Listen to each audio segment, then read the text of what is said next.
حضور کے گھر والوں، اور میں نبی پاک کی نوکری کروں گا۔ حضور کی خدمت کرتے، ہر وقت خدمت میں رہتے، اور حضور جب آتے نا، صحابہ صفہ میں یہ شامل تھے جو لوگ دین سیکھتے، حضور جب آتے تو سب سے پہلے آ کے حضرت ابو ذر غفاری کا پوچھتے، بلائیں، اور جب بات کرتے حضور تو بار بار ان کو مخاطب کر کے بات کرتے۔ حضرت ابو ذر غفاری رضی اللہ تعالیٰ عنہ کا نبی پاک سے اتنا پیار کہ ہماری بھی مشکل حل کر دی۔ ابو داؤد شریف میں موجود ہے، ایک دن کہنے لگا یا رسول اللہ صلی اللہ علیہ وسلم، اگر کوئی بندہ کسی سے پیار بڑا ہی کرے پر اس جیسے عمل نہ کر سکے، کوشش کرے کرنا، لوگ ہمیں کہتے ہیں نا جی پیار بڑا، عمل بھی تو کرو نا، بھی کرنا چاہیے، پر انسان ہے نا، غلطی بھی تو ہو ہی جاتی ہے۔ اب ہم عمل نہیں کر سکتے تو تم ہمیں پیار بھی نہیں کرنے دو گے، مہربانی کرو پیار تو کرنے دو نا۔ حضرت ابو ذر غفاری نے کہا، ابو داؤد شریف میں موجود ہے، یا رسول اللہ صلی اللہ تعالی علیہ وآلہ وسلم، حضور پیار بڑا کرے پر ان جیسے عمل نہ کرے تو حکم کیا ہے؟ تو حضور نے فرمایا پیار سچا کرے، اللہ قیامت کے دن جس سے محبت کرے گا نا اس کے ساتھ ہی دونوں کو اکٹھا فرما دے گا۔ تو حضرت ابو ذر نے فوراً کہا، حضور پھر مجھے آپ سے بھی بڑا پیار ہے، رب سے بھی بڑا پیار ہے۔ فرمایا فکر نہ کرنا، جنت میں اکٹھے ہی جائیں گے۔ اتنی محبت رسول پاک کی ذات کے ساتھ، حضور کی نوکری کرنا، ایک دن خدمت کرتے کرتے سو گئے۔ حضور مسجد میں آئے پتہ کرنے کہ ابو ذر آرام کرنا ہے، یہ بھی مزہ ہوتا ہے۔ خیال رکھنا اپنے درویشوں کا، کیا کھایا کیا پیا کہاں سوئے۔ حضور رات کو آئے یہ سوئے ہوئے، فرماتے ہیں حضور نے میرا انگوٹھا ہلایا، میں اٹھ کے بیٹھ گیا، حضور بھی میرے پاس بیٹھ گئے، اور میں ابو ذر بڑا پیار کرتے ہو، سونے آپ کو پتہ ہی ہے، کہ یار تو بڑی نوکری کرتا ہے، ایک دن وہ بھی آئے گا جس دن تجھے میری مسجد اور میرے شہر سے جانا پڑے گا، پھر کیا کرو گے؟ تو اس کی حضور کسی کی طاقت ہے مجھے آپ کے شہر سے نکالے؟ میں تلوار نکال لوں گا۔ نبی پاک نے فرمایا تلوار نہ نکالنا، جہاں تمہیں بھیجا جائے چپ کر کے چلے جانا۔ حضور کب تک؟ فرمایا جب تک اللہ تیری اور میری ملاقات نہیں کرا دیتا، یعنی وصال تک۔ یہ واحد شخص ہے کہ حضور کے وصال ظاہری کا وقت آ گیا تو فرمایا کوئی میرے ابو ذر کو بلاؤ۔ جب یہ آئے تو حضور لیٹے ہوئے تھے، یہ جھکے نبی پاک کی طرف، حضور میں حاضر ہو تو حضور نے پکڑ کے سینے کے ساتھ لگا لیا۔ میرے رسول پاک صلی اللہ علیہ وسلم کی خدمت میں ایک دفعہ عرض کرنے لگے، حضور مجھے صوبے کا گورنر بنا دے۔ تو نبی پاک نے فرمایا ابو ذر میں عہدے پسند نہیں کرتا، تو تمہیں بھی میں کہتا ہوں عہدہ نہ لینا، تمہیں بھی کہتا ہوں عہدہ نہ لینا۔ فرمایا ابو ذر میں جو چیز اپنے لیے پسند کروں گا تمہیں بھی اسی کا مشورہ دوں گا، تم بندے اچھے ہو اور یہ کام تمہارے بس کا نہیں ہے۔ بڑے زاہد آدمی میرے رسول کریم صلی اللہ تعالی علیہ وآلہ وسلم نے ان کے بارے میں فرمایا جس طرح نبیوں میں حضرت عیسیٰ علیہ السلام ہوئے، حضرت عیسیٰ دیکھیں نا، انبیاء میں اللہ تعالیٰ نے ہر قسم کی عظمت نبیوں کو دی۔ جناب سلیمان علیہ السلام کا تو تخت بھی ہوا میں اڑتا تھا، جن تک تابع دار تھے، اور نبیوں میں حضرت عیسیٰ بھی ہیں جن کے پاس گھر بھی کوئی نہیں، شادی بھی کوئی نہیں کی، اینٹ سرانے رکھ کے تکیہ بناتے، ایک ان کے پاس کنگھی تھی اور ایک پیالہ تھا۔ دیکھیں جو بندہ نیک ہو نا وہ بھی نیک ہیں، اللہ کے نبی ہیں۔ آپ اپنا تقوی مسلط نہیں کریں گے، جو وہ کر رہے ہیں وہ بھی مخلص ہو کے کر رہے ہیں۔ حکومتیں جو چلانی ہیں تو وہ کس نے چلانی ہے؟ اگر نیک بندے نہیں آئیں گے تو غلط لوگ آئیں گے، قوموں پہ ظلم کریں، وہ بھی اپنی جگہ ٹھیک ہے، لیکن یہ جو کر رہے ہیں یہ بات بھی اپنی جگہ بالکل ٹھیک ہے۔ ہم پتہ کیا کرتے ہیں، ہم چیزوں کو مسلط کرتے ہیں، ایک دوسرے پر مسلط نہیں کریں چیزوں۔ آپ جو کر سکتے ہیں، جو رستہ آپ کو صحیح لگتا ہے اختیار کر رہے ہیں، یہی تو ہمارے دین کا حسن ہے۔ یہ سارے رستے واضح کر کے ہمیں دکھاتا ہے۔ حضرت عیسیٰ علیہ السلام نے ایک دن دیکھا کہ ایک بندہ نا انگلیوں کے ساتھ اپنے بال سیدھے کر رہا ہے، تو آپ نے فرمایا یار کنگھی کے بغیر بھی کام چل سکتا ہے، کنگھی بھی خیرات کر دی۔ دیکھا ایک بندہ ہاتھ کا تکیہ بنا کے لیٹا ہے، تو فرمایا اینٹ بھی دے دو، کسی کے کام آ جائے گی۔ ایک دن دیکھا کہ ایک بندہ نا یوں چلو میں پانی پی رہا ہے، فرمایا پیالہ بھی رہنے دو، اس کے بغیر بھی کام چل ہی جاتا ہے۔ جناب عیسیٰ کا یہ زہد تھا۔ میرے نبی پاک علیہ السلام نے فرمایا جس نے جناب عیسیٰ کا زہد دیکھنا ہو وہ میرے ابو ذر غفاری کو دیکھے، ان کو دیکھے، یہ دنیا میں جناب عیسیٰ کے زہد کے مطابق چلتے پھرتے ہیں۔ ساری زندگی دولت کو، مال کو پسند نہیں کیا۔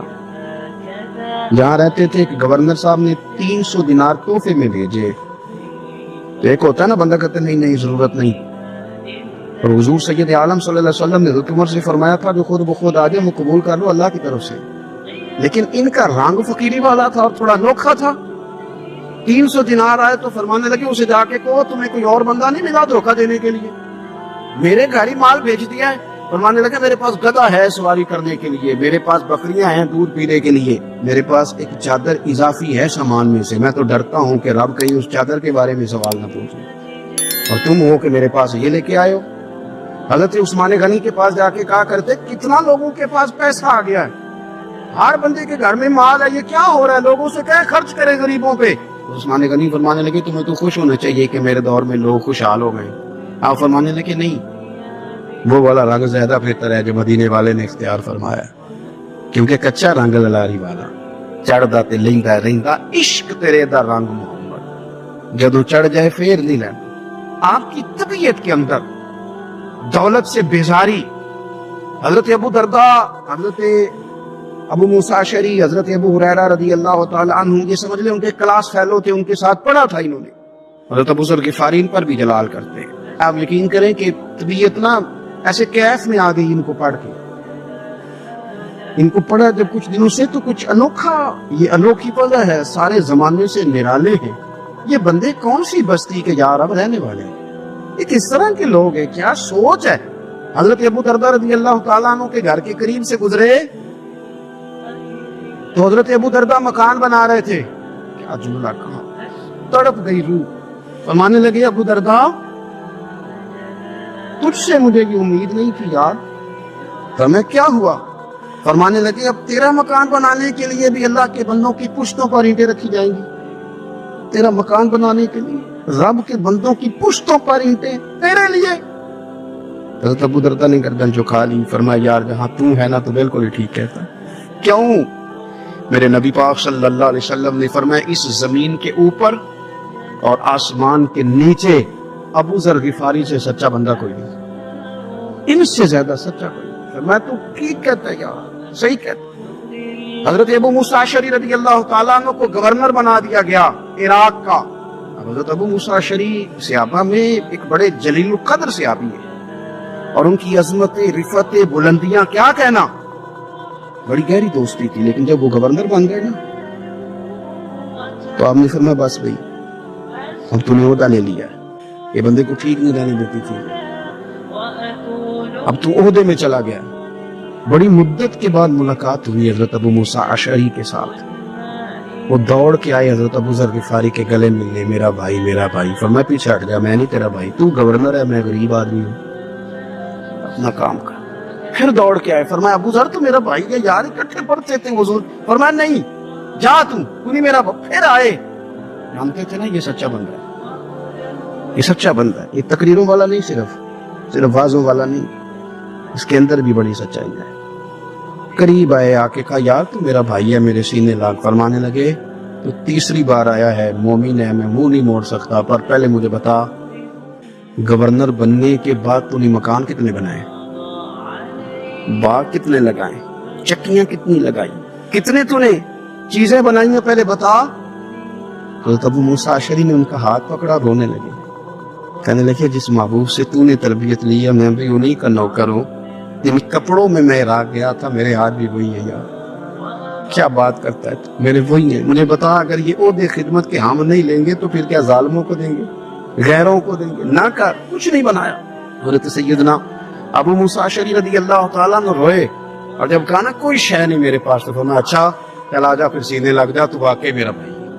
پھر حضرت ابو ذر غفاری نے محبت فرمائی، وہ درویشی، وہ فقیری، وہ سادگی، وہ نورانیت، وہ دل کے ساتھ اندر۔ ہمارے تو بہت سارے لوگ ہیں جو کہتے ہو کہاں لے جانا ہے مال، کیا ضرورت ہے مال کی، ہر وقت مال کی مخالفت کرتے ہیں، لیکن دل ان کا کہتا ہے کہ آئے صحیح کسی طریقے سے، پہنچے صحیح۔ حضور نے فرمایا بعض لوگوں کی زبانیں شہد سے زیادہ میٹھی، دل بھیڑیے سے زیادہ خطرناک، اوپر سے کہہ کچھ رہے ہیں اندر حالات کچھ اور ہیں، کہ چینی لے جاؤ، اور 5 آنے کا بڑا کچھ آیا کرتا تھا اس زمانے میں، اکٹھی چینی اور پتی لے جاؤ اور گھر میں چائے پیو۔ کہتے اتنی دیر ہوئی تو عشاء کی اذان ہو گئی، اور جب مؤذن نے اذان پڑھی اور میں نے 5 آنے بڑھائے تو بابے نے لپیٹ کے مجھے دیے، کہنے لگے میں تو تجھے اچھا آدمی سمجھا تھا، تو نے مجھے کیا سمجھ لیا ہے، میں نے اچھا سمجھ کے دکھڑا سنایا اور تو مجھے کیا سمجھ بیٹھا۔ یہ آرزو کرم اور میں آپ سے کروں، یہ بھیک اس کو دیجیے جس کا خدا نہ ہو، یہ بھیک اس کو دیجیے جس کا خدا نہ ہو۔ ہاں کیا رکھ اپنے پیسے۔ اور کہتے ہیں پھر میں نے اس بابے کو دیکھا، اس نے جوتے اتارے اور ٹھنڈی گھاس پہ اس نے اللہ اکبر کہہ کے نماز کی نیت باندھی، اور کہتے ہیں جب وہ سجدے میں گیا تو میں محو حیرت تھا، اور جب بابا اتحیات پہ بیٹھا تو میں رو رہا تھا۔ میرا دوست کہنے لگا کیا ہوا؟ میں نے کہا آج مجھے سمجھ میں آیا ہے ایاک نعبد و ایاک نستعین، آج بات سمجھ میں آئی ہے، آج سمجھ میں ایاک نعبد و ایاک، یہ آج مسئلہ سمجھ میں آیا ہے۔ کہتے ہیں اس بزرگ نے سلام پھیرا اور کہنے لگا تو ابھی گیا نہیں؟ میں نے کہا بابا میں تیرے جلوے دیکھ رہا ہوں، میرا تحفہ قبول کیوں نہیں کیا؟ تو کہتے ہیں بابا رو پڑا۔ کہنے لگا بیٹا اگر 5 آنے مانگ کے کھانے ہوتے تو میں رات کو سردیوں میں مزدوریاں نہ کرتا، اپنے پیسے گھر لے جا۔ میرا رب مجھے محنت کے ساتھ اتنا دیتا ہے کہ میں بیٹیاں بھی پال لیتا ہوں اور روٹی کھا کے سوتا ہوں، تو جب مجھے اللہ نے محتاج نہیں کیا تو میں محتاجی کیوں دکھاتا پھر؟ کہتے ہیں میں ساری زندگی اس کو دعائیں دیتا رہا، خوددار بنو، خوددار بنو، خوددار بنو۔ حدیث پاک سنی حضرت ابو امامہ بن سہل بن حنیف رضی اللہ تعالیٰ عنہ حدیث کے راوی ہیں۔ اس حدیث کو امام نسائی رحمۃ اللہ تعالیٰ علیہ نے نقل کیا ہے۔ ارشاد فرماتے ہیں کہ اطراف مدینہ کے گاؤں میں سے ایک عورت بیمار ہو گئی۔ مدینہ کے ارد گرد گاؤں تھے، ان میں سے ایک عورت بیمار ہو گئی، بڑی مفلس تھی، غریب عورت تھی۔ نبی پاک صلی اللہ علیہ وسلم نے اکثر اس کے بارے میں دریافت کرتے کہ بتاؤ اس بوڑھی اماں کا کیا حال ہے۔ ہمارے ہاں بھی خبریں آتی ہیں اخباروں میں، پوچھا جاتا ہے، لیکن کب؟ جب کسی بڑے آدمی کو کھانسی بھی لگ جائے، فلاں صاحب کو زکام ہو گیا اور ان کو فوری طور پر فلاں جگہ منتقل کر دیا گیا اور سیاسی اور سماجی سرگرمیاں انہوں نے معطل کر دی، تو یہ خبر سب جگہ بریک ہوتی، اس کو فوری طور پر آگے بڑھانے کی کوشش کی جاتی۔ ایک غریب عورت ہے، مجبور ہے، اور مدینے کی نہیں، مدینے کے اطراف میں جو گاؤں ہیں ان گاؤں کے رہنے والی ہے، اور اس کے نصیب دیکھو، اس کا مقدر دیکھو، ہر جگہ مدینے والے محبوب کے تذکرے۔ وہ کتنی نصیبوں والی عورت ہے جس کے بارے میں حضور کئی دفعہ پوچھتے کہ اس بیمار کا حال بتاؤ۔ بظاہر اس کا کوئی سیاسی، سماجی، مالی قد کاٹ نہیں، لیکن یوں لگتا ہے کہ اس کا قد حضور کی تیمارداری کی برکت سے، جب نبی پاک نے اس کا پوچھا ہوگا تو یوں لگتا ہے اس کا قد آسمانوں کے برابر چلا ہو گیا، آسمانوں کے برابر چلا گیا ہوگا۔ رسول کریم علیہ السلام بار بار پوچھتے، اور جب اس کے زیادہ بیمار ہونے کی خبر آئی تو حضور نے فرمایا اگر وصال ہو گیا تو مجھے خبر کرنا۔ صحابہ کرام فرماتے رات کو وصال ہوا، رات کے وقت ہی غسل کفن کر کے اسے مدینہ شریف لایا گیا، لیکن جب معلومات کی گئی تو حضور بظاہر آرام فرمائے، حضور آرام کر رہے ہیں۔ صحابہ نے مناسب نہیں سمجھا کہ نبی پاک علیہ السلام کو تکلیف دی جائے، سرور کائنات صلی اللہ علیہ وسلم کو جگانا مناسب نہ سمجھا، لوگوں نے نماز جنازہ پڑھا، اس کو دفن کر دیا۔ حضور نے صبح پوچھا مجھے خبر کیوں نہیں دی؟ بڑے جنازے ہو کے گزر گئے، بڑے لوگ تھے جو چلے گئے، لیکن یہ کتنی نصیبوں والی ہے کہ حضور نے فرمایا مجھے بتایا کیوں نہیں؟ اب مجھے بتاؤ۔ او یارو ذرا غور کرنا، ساری دنیا گنبد خضرا پر، ساری دنیا حضور کی بارگاہ میں سلامی دینے، اور میرے نبی کریم صلی اللہ علیہ وسلم نے کیا فرمایا؟ فرمایا مجھے بتاتے نہیں اس کی قبر کہاں ہے؟ یعنی حضور قبر کا پتہ پوچھے محبوب؟ حضور تو ویسے کسی جگہ قریب سے گزر جائے نا تو اعلیٰ حضرت فاضل بریلوی فرماتے ہیں وہ جس سمت آ گئے ہیں کوچے بسا دیے ہیں، وہ تو علاقہ ویسے ہی مہک جاتا ہے، بس جاتا ہے۔ حضور قبر کہاں ہے؟ اس کا کوئی سیاسی قد کاٹ ہے؟ یہ کوئی بہت بڑے قبیلے کی ہے؟ حضور نے فرمایا دیکھو غریبی کو اعزاز اس طرح دینا، غریبی کے ساتھ رویہ یہ میرا اسوہ حسنہ ہے، اس طرح غریبوں کے ساتھ سلوک کرنا، پھر غریب مایوس نہیں ہوں گے، پھر غریب خودکشیاں نہیں کریں گے، پھر غریب اپنے آپ کو معاشرے سے کٹا ہوا محسوس۔ کہاں ہے اس کی قبر؟ یا رسول اللہ اس قبرستان میں یہ قبر ہے، یہ میرے نبی پاک کا اعزاز ہے، یہ حضور کا اعزاز ہے۔ ویسے تو دوسرا جنازہ جائز نہیں، اگر وارث جنازہ نہ پڑھے تو پھر دوسرا جنازہ پڑھا جا سکتا ہے، لیکن حضور تو وارث ہے نا اپنی ساری امت کے۔ تو نبی پاک قبر پہ کھڑے ہوئے، فرمایا بناؤ صفے، میں دوبارہ جنازہ پڑھانا چاہتا ہوں۔ ایک دیہات میں رہنے والی مفلس عورت، ایک دیہات میں رہنے والی غریب عورت، وہ بی بی جس کا کوئی بظاہر لمبا چوڑا نام نہیں، کوئی بڑے القابات سے پکارا نہیں جاتا، حضور نے 4 تکبیروں کے ساتھ امام نسائی نے لکھا ہے دوبارہ جنازہ پڑھا ہے، اور لوگوں کو بتایا اس طرح کر کے اگر تم غریبی سے پیار کرو گے نا، ان کی مہک نے دل کے غنچے کھلا دیے ہیں، وہ جس راہ چل دیے ہیں کوچے بسا دیے ہیں۔ اور کیا خوبصورت انداز ہے فاضل بریلوی کا، کہنے لگے کہ میں مجرم ہوا کا مجھے ساتھ لے لو، کہ رستے میں ہے جا بجا تھانے والے۔ حضور آپ مہربانی کریں، ایک دفعہ تشریف لائیں، ایک دفعہ تشریف لائیں، میرا بازو پکڑ کے مجھے گزار دیں۔ وہ کتنی نصیبوں والی ہے کہ بن بلائے ہی محبوب اس کی قبر پہ پہنچ گئے ہیں۔ آپ جب تھوڑا تھوڑا نا، زیادہ نہیں تو اپنے ملازمین کے ساتھ ہی،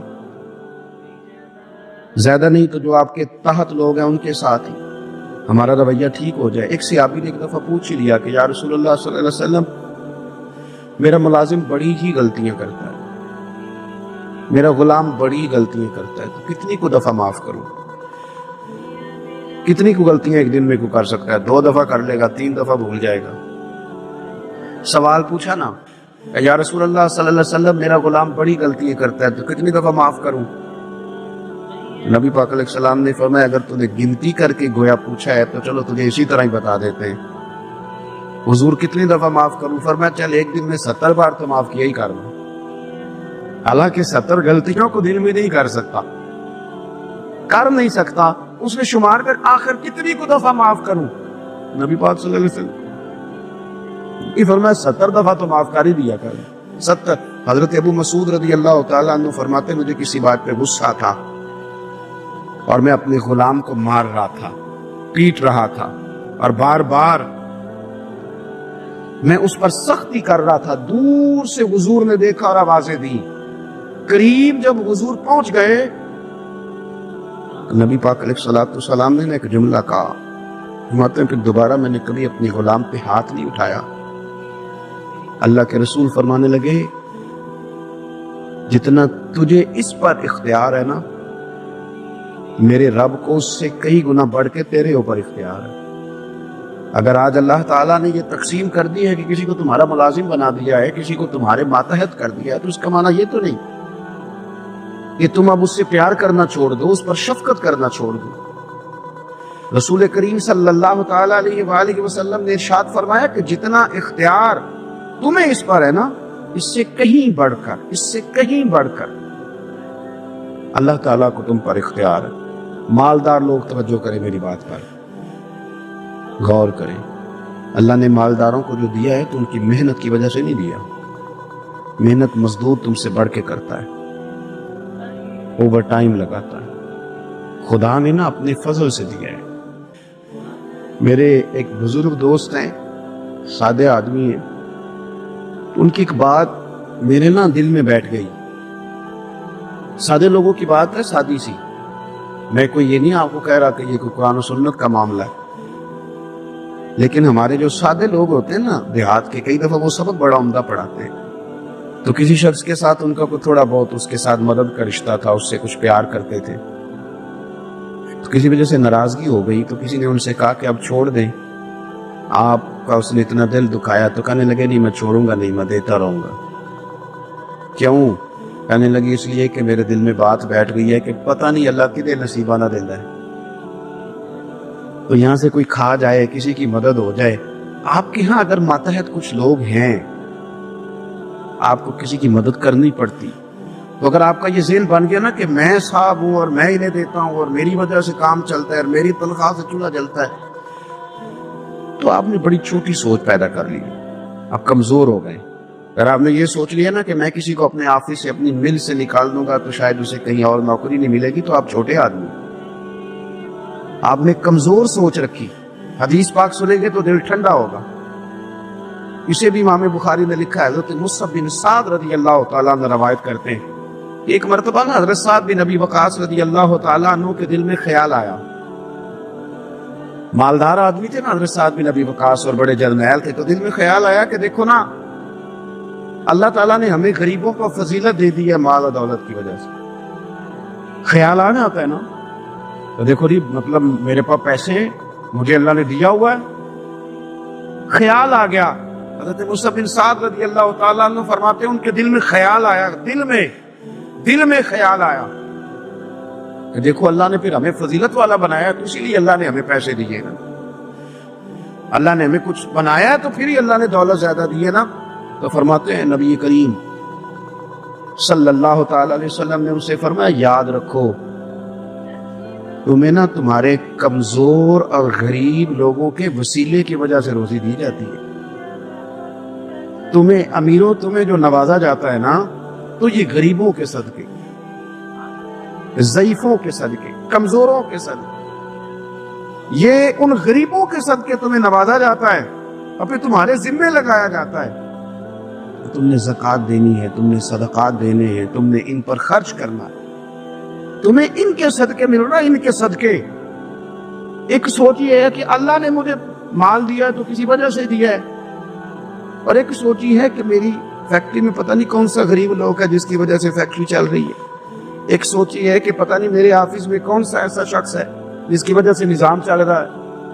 اور ایک سوچ یہ ہے کہ میں جاگیردار ہوں تو پتہ نہیں کون سا کسان ہے جو میرے پاس کام کرتا ہے تو اس کی وجہ سے اللہ مجھے بھی روزی دیتا ہے. نبی پاک صلی اللہ علیہ وسلم نے امیروں کو یہ سوچ بنانے کا کہا کہ یہ سوچ بناؤ کہ ہمیں رب جو دیتا ہے وہ کمزوروں کے صدقے دیتا ہے, وہ غریبوں کے صدقے دیتا ہے. اگر یہ ذہن بن جائے, دیکھیں نا یہ کاریگر ہے اور یہ اچھا نظام چلانے والا ہے, ایڈمنسٹریٹر بہت اچھا ہے, مینیجر بڑا اچھا ہے, یہ نکل گیا تو خرابی ہوگی. ایک ذہن یہ ہے. اور اگر ذہن یہ بن جائے کہ یہ بندہ غریب ہے, یہ مجبور ہے, یہ تنگ دست ہے, اس کے چھوٹے چھوٹے بچے ہیں اور مجھ سے تنخواہ لے کے جاتا ہے تو اس کا کام چلتا ہے, اگر یہ چھوڑ کے چلا گیا نا تو ہو سکتا ہے جو اس کے ذریعے رزق آتا ہے وہ نہ آئے. اگر یہ ذہن سازی بنے تو میرا خیال ہے کوئی بھی امیر آدمی کسی غریب کو رسوا نہیں کرے, پھر کوئی بھی کسی کے لیے اس طرح کے لفظ ادا نہیں کرے کہ جس کے اس کی عزت نفس مجروح ہو.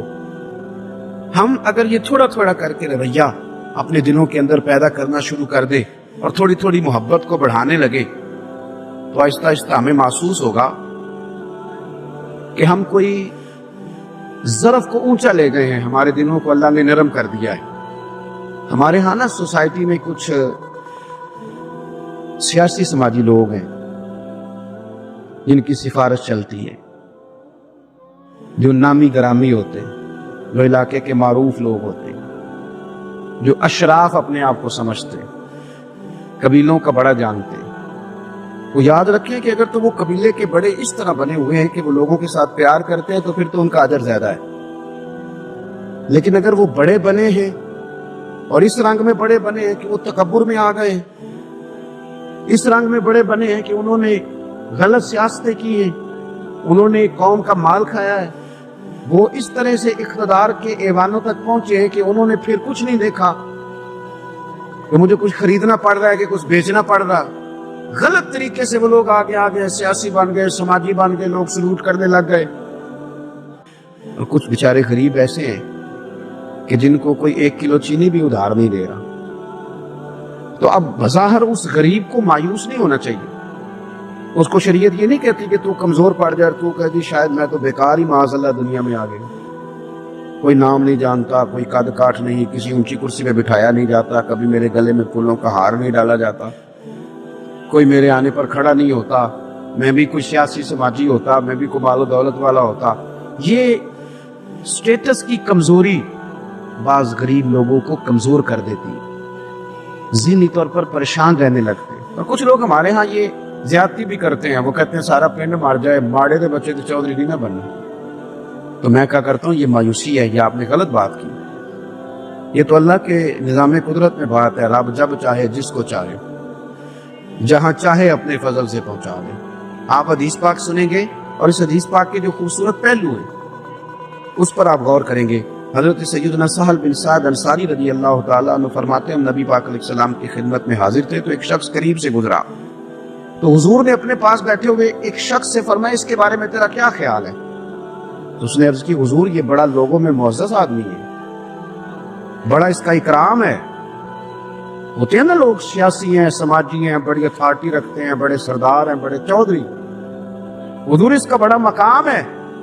تو اس نے دلیل دی کہ یا رسول اللہ اگر یہ کسی جگہ پیغام نکاح بھیجے گا تو اس کو رشتہ دے دیا جائے گا، لوگ پسند کریں گے اس کے ساتھ رشتہ داری کرنا، اور اگر یہ کسی کی سفارش کرے گا تو اس کی سفارش قبول کی جائے گی۔ تھوڑی دیر گزری تو رسول کریم صلی اللہ تعالی علیہ وآلہ وسلم کے قریب سے ایک دوسرا آدمی گزرا، تو حضرت سہل بن سعد رضی اللہ تعالیٰ عنہ فرماتے ہیں کہ نبی پاک علیہ السلام نے اسی پاس بیٹھے ہوئے شخص سے فرمایا کہ اس شخص کے بارے میں تیرا کیا خیال ہے؟ ایک تو وہ تھا نا جس کو تو نے چودھری سمجھا، چیئرمین سمجھا، بڑا مالدار سمجھا، اور تو نے کہا کہ کیا بات، پیغام نکاح دے تو اسے رشتہ فوراً ملے گا، اور اگر یہ سفارش کرے تو قبول کی جائے گی۔ تو یہ جو غریب آدمی گزرا اس کے بارے میں اس نے کہا حضور یہ غریب آدمی ہے، کہیں پیغام نکاح دے گا تو رشتہ نہیں ملے گا، اور اگر کسی کی سفارش کرے گا تو قبول نہیں کی جائے گی۔ یہ ایک سیاسی سماجی ہے، قادقات والا ہے، برادری قبیلے میں نام رکھتا ہے، اس کی سفارش بھی سنی جائے گی، رشتہ بھی ملے گا، لوگ اس کی بات بھی سنیں گے۔ اور یہ جو دوسرا گزرا یہ غریب ہے، اس کو تو کوئی رشتہ دینے کو تیار نہیں، سفارش سننے کو تیار۔ دونوں کے تذکرے ہو گئے، رزلٹ میرے نبی پاک نے سنانا تھا۔ حضور فرمانے لگے سن پھر سہل، اور سن تبصرہ کرنے والے تو بھی، یہ جو تو نے کہا نا کہ سیاسی ہے، سماجی ہے، فرمائے ان لوگوں سے اگر ساری دنیا بھر بھی جائے تو پھر بھی یہ غریب آدمی سارے لوگوں سے زیادہ بہتر ہے۔ جن کو تم سیاسی، سماجی، چودھری بڑے جانتے ہو نا، یہ ایک غریب ہے، تنگ دست ہے، بظاہر تم اس کو منہ نہیں لگاتے، لیکن اگر ساری دنیا ان لوگوں سے بھر جائے تو یہ جو غریب آدمی یہ پھر بھی ان سے زیادہ فضیلت والا ہے۔ میرا خیال ہے جب حضور غریبی کی اتنی فضیلتیں بیان کرے تو پھر غریبوں کو پریشان تو نہیں نہ ہونا چاہیے، پھر تو اپنی فقیری کو اپنے سینے سے لگا کے فخر کرنا چاہیے، پھر تو ناز کرنا چاہیے، پھر تو غور کرنا چاہیے کہ اللہ تبارک و تعالیٰ نے ہمیں کتنی عظمتوں سے نوازا ہے، کتنی فضیلتیں عطا فرمائے۔ لوگوں کو جب سمجھایا جاتا تھا نا حضور کے زمانے میں، نبی پاک صلی اللہ علیہ وسلم کے زمانہ مبارکہ میں جب سمجھایا جاتا تھا، حضرت سیدنا ابو عبد الرحمن رضی اللہ تعالیٰ عنہ بیان کرتے ہیں کہ میں حضرت عبداللہ بن عمر بن عاص رضی اللہ تعالیٰ عنہ کی بارگاہ میں بیٹھے تھے تو کچھ لوگ آئے، انہوں نے آ کر کے اپنی غریبی کی شکایت کی۔ انہوں نے کہا نہ ہمارے پاس کچھ سواری ہے، نہ ہمارے پاس کچھ سامان ہے، نہ کوئی ہمارے پاس خرچہ ہے، ہم بڑے مسکین لوگ ہیں جی، بڑے غریب۔ کچھ باتیں کرتے ہیں نا لوگ مایوس سی، غریب لوگ ہیں تو جملوں کے اندر مایوسی ٹپکتی ہے، کچی بات، کچھ بھی نہیں جی، کیا جینا ہے ہمارا، کچھ بھی نہیں، مشکل سے گزر اوقات ہوتی ہے۔ او خدا کے بندو، جن لوگوں کا آخرت پر یقین ہو اور تربیت حضور کے اسوہ نور سے لی ہو، وہ اس طرح کی کمزور باتیں نہیں کرتے۔ وہ حضرت مولا علی شیر خدا سے کسی نے کہا کہ آپ نے مال کیوں نہیں کمایا، چلو حلال ہی کما لیتے۔ حضرت مولا علی فرمانے لگے مال حرام ہو تو عذاب ہوتا ہے، حلال ہو تو حساب ہوتا ہے۔ حرام ہو تو عذاب ہے، حلال ہو تو حساب ہے۔ ہم دونوں کام ہی نہیں کرتے، ہم حلال بھی اکٹھا نہیں کرتے، وہ عذاب نہ ہو تو حساب تو اس کا بھی دینا ہی پڑے گا نا، ہم یہ کام ہی نہیں کرتے۔ تو کچھ لوگ حاضر ہوئے حضرت عبداللہ بن عمر بن عاص کی بارگاہ میں، اور انہوں نے آ کر کے عرض کی حضور نہ سواری کوئی، نہ کوئی خرچہ، نہ کوئی رہنے کو جگہ، نہ ہمارے پاس کوئی اور سہولیات۔ حضرت عبداللہ بن عمر رضی اللہ تعالیٰ عنہ فرمانے لگے بڑے پریشان ہو، ایک بات نہ کر لو تم سے؟ وہ غریب کہنے لگے حضور کر لیں۔ فرمایا اگر تم چاہو تو میرے پاس آ کے رہ جاؤ، یہ جتنی چیزیں تم نے کہی ہیں نا اللہ میسر کرے گا، تمہیں دیں گے۔ اور فرمانے لگے اگر تم کرو نا صبر، اگر تم کرو صبر اور اپنی اس غریبی پہ راضی ہو جاؤ، اپنی اس فقر پر تم اگر راضی ہو جاؤ، صبر تمہیں آ جائے، تو پھر سنو میں نے نبی پاک صلی اللہ تعالی علیہ وسلم کو فرماتے سنا ہے کہ فقیر لوگ امیروں سے 40 سال پہلے جنت میں چلے جائیں گے۔ اگر تو تم جو مایوسی بتا رہے ہو وہ تم سے صبر نہیں تمہیں ہونے دیتی تو آ جاؤ، تمہیں مال دیتے ہیں۔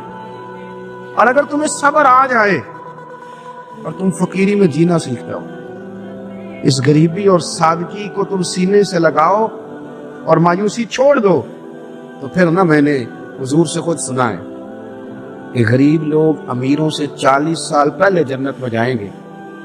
اب تم